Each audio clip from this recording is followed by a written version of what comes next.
All right, so we got some very interesting news when it comes to like Sony and Marvel. So in this article here, it says that Sony was offered the entire Marvel universe for 25 million, and they said no. Then further along in the article, it says Marvel was nearly bankrupt in the late 90s and was offered Sony the rights to Iron Man, Captain America, and other heroes in one deal.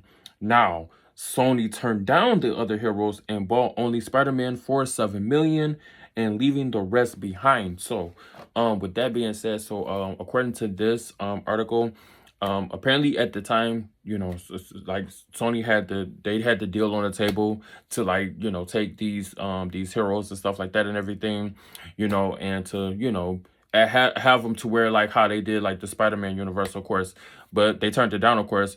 And as we can see, Marvel Disney are the ones to able to take these characters and make it into the Marvel Cinematic Universe. Now, with that being said, now how I feel about it, I actually am glad. I am so grateful that Sony did not take the offer. You know what I'm saying? I'm glad Sony didn't take the offer because no, no, they wouldn't have did the job to where the Marvels has it to where it is now. You know what I'm saying? I think it would have been like a lack of creativity. I think it would have been a lack of connectivity. I think it would have just been a lack of just a lot of things. You know what I'm saying? Now, I will give them props as far as like with the Spider-Man universe, as far as like the Amazing Spider-Man, the Tobey Maguire Spider-Man, like all the Spider-Mans, I love them and I believe those are classics. You know what I'm saying? They are. You know what I'm saying? So I give them props for that. They did a good job. But when it comes to like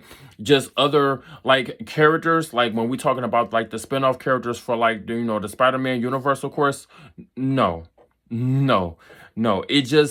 It wasn't there. You know what I'm saying? And then what would be the point? You know what I'm saying? Because as we can see, you know what I'm saying, the evidence is there. Now they had a few hits as far as like with some of their spin-off Spider-Man spin-off movies, like of course the Venom. Like I like 1 and 2, but I did not like the Venom The Last Dance. I didn't like that one. Then of course Madam Web, that was another movie that was trash. You know what I'm saying? Now I did like Morbius. A lot of people don't like that movie, but I honestly actually like that movie more than what I expected and everything. So that one was cool. You know what I'm saying? But like the other ones, they was misses. You know what I'm saying? They couldn't go anywhere. And then they wasn't making any money in the box office, according to like the movies that they did release in the theaters and everything. So it didn't do them no good. So it was like Sony came to their senses and was like, you know what? You know what I'm saying? This ain't working for us. How about we just focus on like just the one character, which of course was the Tom Holland Spider-Man, which thanks to Kevin Feige, you know what I'm saying? Because if it wasn't for Kevin Feige stepping in to take over the Disney Marvel universe and everything, we would not have what we have now. So, with that being said, as far as like with Spider-Man, with Sony and Marvel, I'm playing, I'm saying, playing hand in hand with the Spider-Man that they have, they made sure they did Tom Holland Spider-Man justice, you know what I'm saying? And as we can see, they was able to focus on just the one character.